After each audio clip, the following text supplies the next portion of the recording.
Hello indie game fans! The third week of September brings us some nice surprises, with some cozy games, a title from one of the most significant indie developers, some interesting takes on chess, and a couple more interesting games. All this and more in this edition of Indie Gaming this week. Let's begin with the 1.0 release of Embr. Coming out of early access after 16 months, imagining a world where the emergency services have now been outsourced and are part of the gig economy. As satirical a take as it is on companies like Uber and DoorDash, there's something pretty dystopian about this setup, where individuals can become Embr responders and attend to fires and rescue civilians. It has been pretty impressive in early access, with frequent updates, new content, mechanics and areas every time, so if you've been waiting on this, be sure to check out the full launch.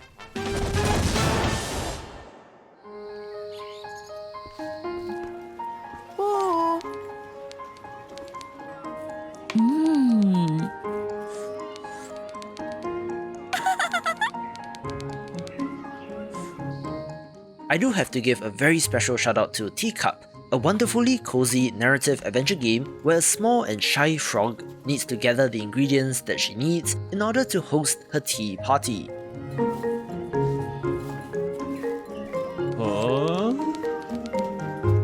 I love the art style here, very reminiscent of a children's book, simply adding to the charm.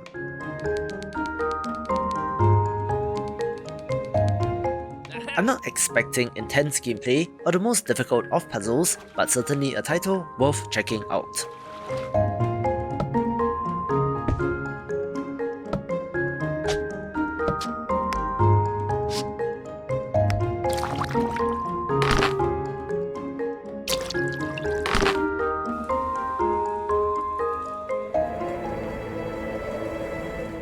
One of the most impressive and best-selling bunker management games was Sheltered from 2016, and surprise surprise, the developers are back with Sheltered II, changing up the art style, but if the first game is anything to go by, should turn out to be pretty good as well. It is set in the post-apocalyptic wasteland, where our band of survivors must work together to survive, ensuring that they have enough food and water while fending off enemies and threats. One of the new additions here is the faction system, allowing you to ally with other groups, including a whole diplomacy system in the mix as well, looking like it's for fans of the genre. Alright you lot, listen up. I didn't spend the last 20 years building a glorious fortress just to have some sodding raiders stroll in and plunder it. So get your sorry butts to work, and man the catapults and siege engine. I'm a sucker for real-time strategy and defense titles, so of course, Siege the Day got my attention, having you build a custom castle and pitting your fortifications against the enemy. The freeform building looks satisfying, as if Townscaper added some medieval combat and gameplay, with an array of fortifications and even physics simulation. It's supposed to have an online PvP mode, pitting you against another player, but as with all indie games, I'm not sure what the health of the player population would be, but a clever idea worth a look. Test your metal!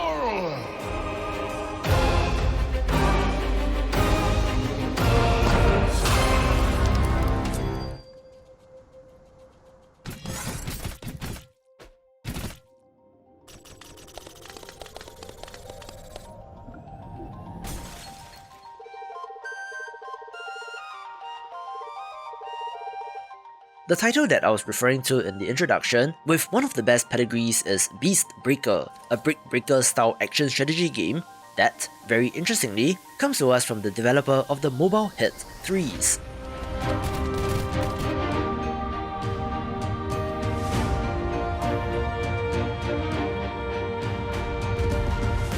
You're taking on giant mosaic monsters, using a variety of weapons and abilities to break them apart, but it does certainly look much like another mobile hit in Hold Down, but with added RPG elements and upgrades.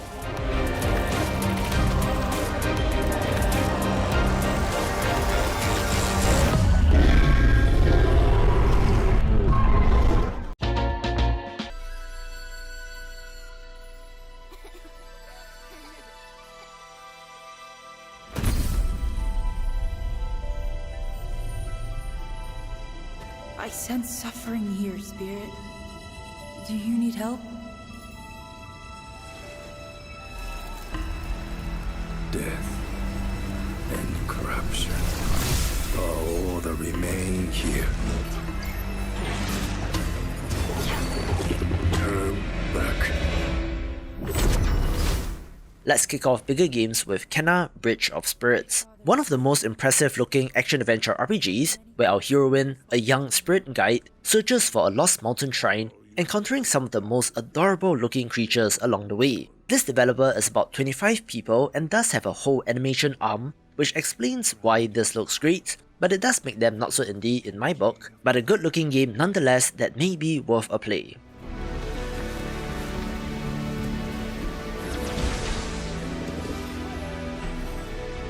The land has begun to heal. Is this your doing? You carry the same energy that flows through these roots.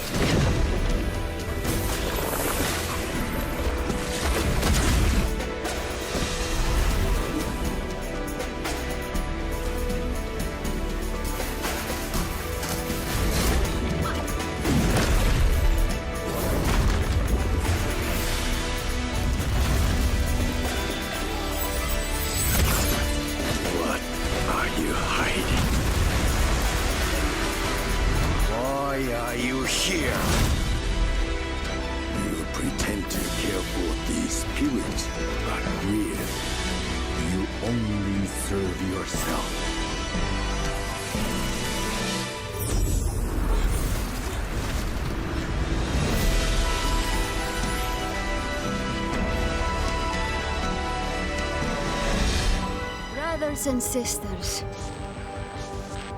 you're hearing my voice because we have reached a crossroads in this war.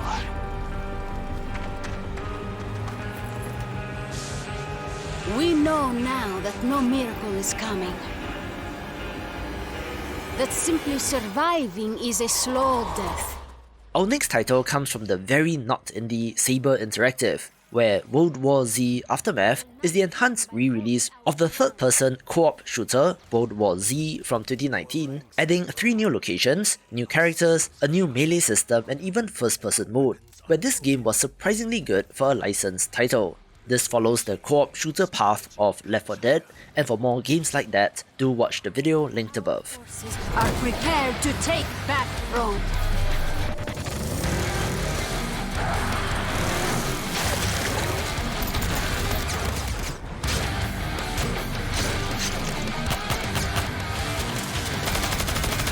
We will not hide.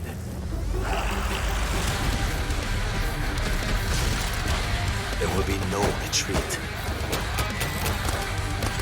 Today we claw back from the brink. Today we make a stand.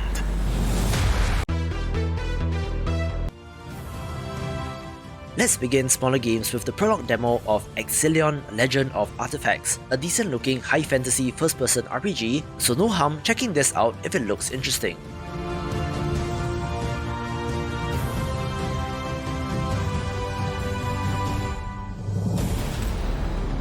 Carl, this is bad. Maybe I can help.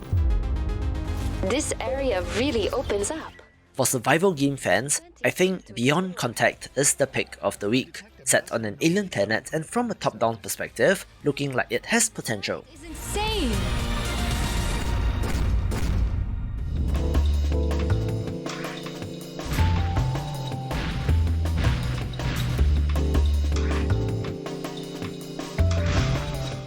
Our first chess-related game of the week is Chessplosion, essentially Bomberman but where you're placing bombs that radiate outwards according to the chess movement rules, looking like it's pretty polished and is a clever twist.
city building fans, your pick of the week is Citystate II, a realistic looking title with impressive visuals, set more or less in modern times, including political customization, realistic economics, and most interestingly, a focus on the macro rather than micro management.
Fans of the channel will be familiar with developer Cotton Game, a team known for making adventure games with a signature art style, where the latest title is Dad's Monster House, one that has a little bit of a creepy vibe, but nothing too scary, I hope.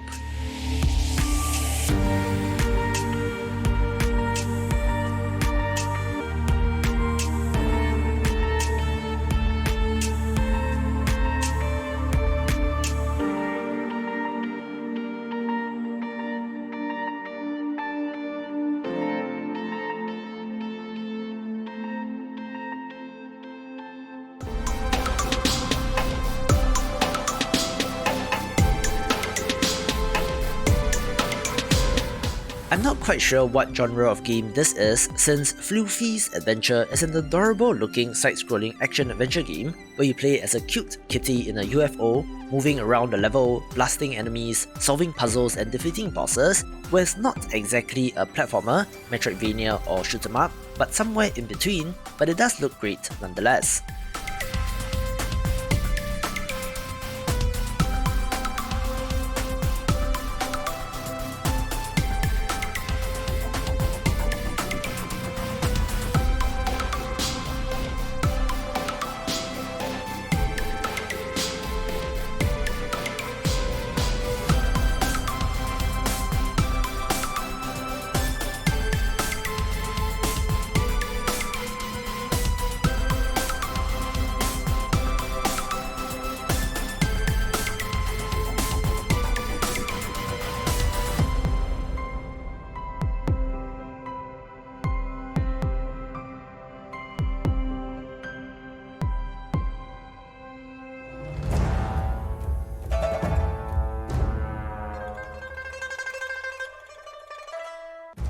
I absolutely love the look of Listen to the Wind, a side-scrolling action title with a distinctly Chinese flavour, based on a historical conflict along the coast, coming from a team of 4, which is impressive, although the Steam store does state that there isn't exactly English language support.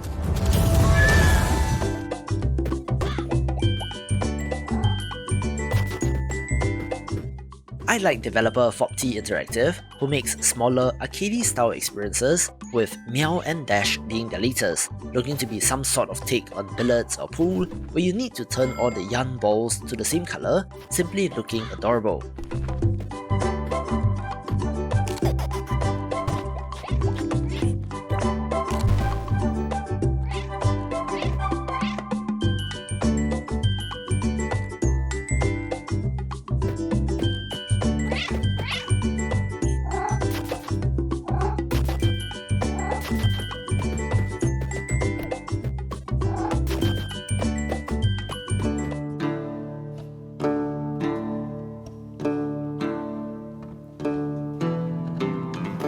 Another title with a fantastic art style which makes it stand out is Potion Craft Alchemist Simulator, of course reminiscent of medieval manuscripts and being set in a similar time, where you're running your own potion shop, having to experiment with and invent new potions while helping your customers, being another title of interest.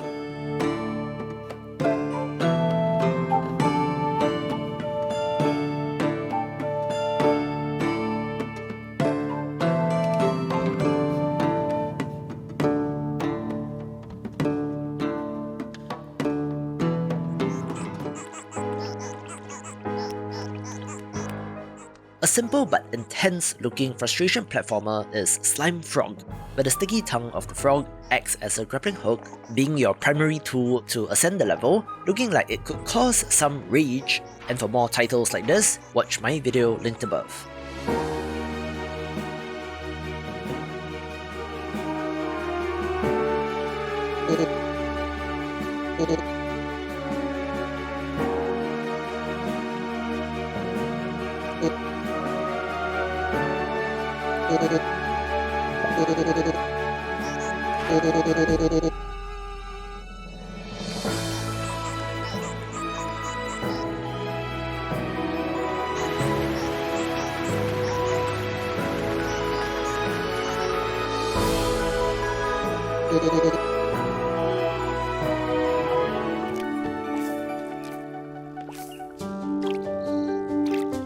Staxel is a first-person farming sim with a voxel aesthetic, and while it didn't quite jive with me, people do seem to love it, which makes the Switch port of interest this week.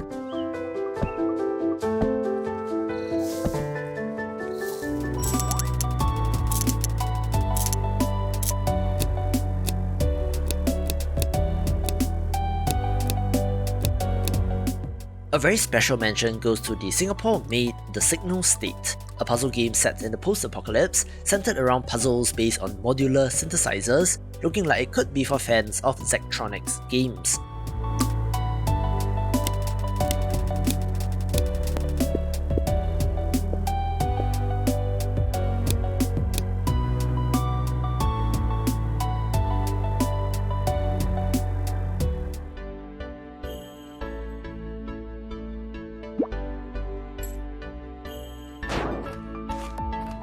I just made a video on roguelite deck builders, but I did miss Yamafuda 2nd Station, one of the most pleasant surprises since this is a roguelite title about going on a hike, but with deck building elements, having a uniquely interesting premise which makes me curious.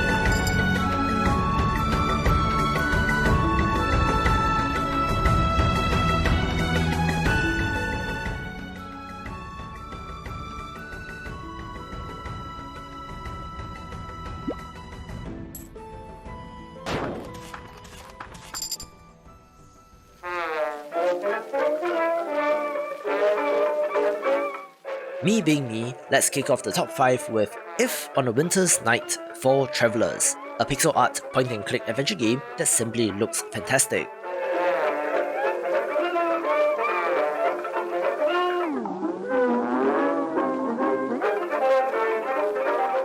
It is set in the late 1920s on board a train that is holding a masquerade party, following 4 strangers on board in a dark and troubling tale.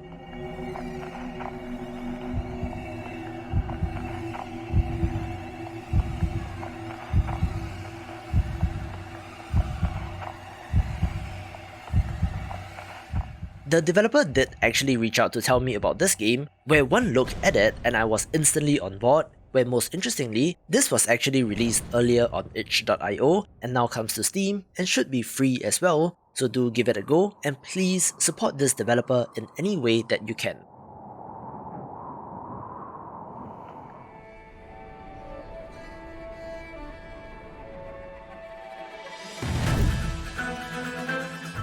I've had my eye on Guild of Ascension for a little bit, since it's a roguelite turn-based tactics game, having the classic high fantasy theme and tells the tale of your quest to ascend the tower.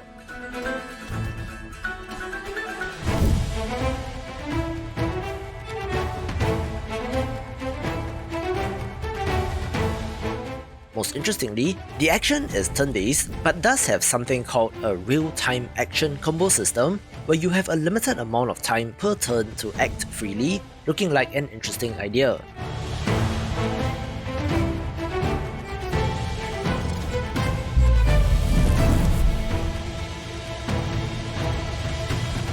There are no further troops that you can recruit, nor a large party of characters, simply having you controlling just 2, but the overall polish, visuals and interesting ideas makes this a title of interest.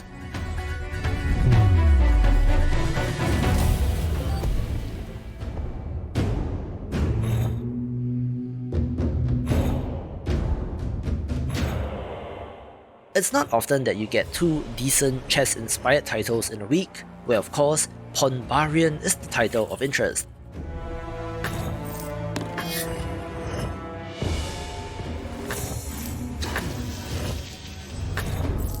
As a turn-based roguelite, where your movement and attacks are determined by the chess piece cards in your hand, adding a new twist to a classic game.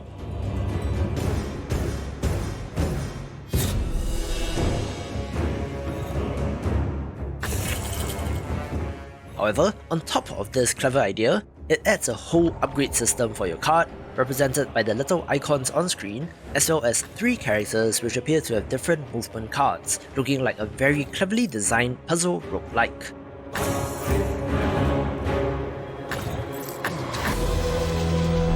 Far up in the skies, you can see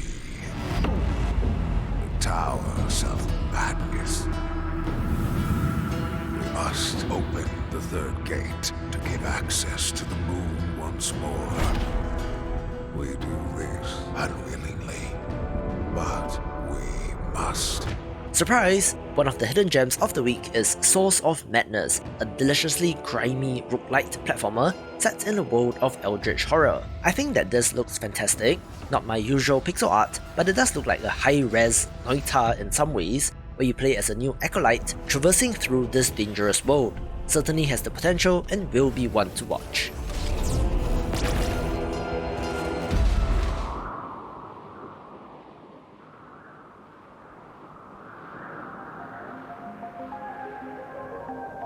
Come on to me, show us the way. I'm caught between the wind and parts of the unknown. And of course, the indie game of the week has to be Sable, a game, like Cuphead, got the attention of many when it was first reviewed in 2018 due to the art style alone. It has been some time since then, where the game was delayed twice, but will be finally releasing this week, so let's hope it lives up to the hype. It's an adventure exploration title, where our main character is on a rite of passage, having to travel through the desert with just a hoverbike by her side.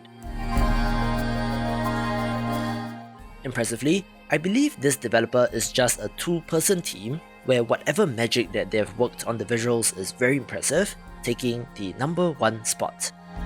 For more of the best indie games, watch these videos and I will see you after the jump.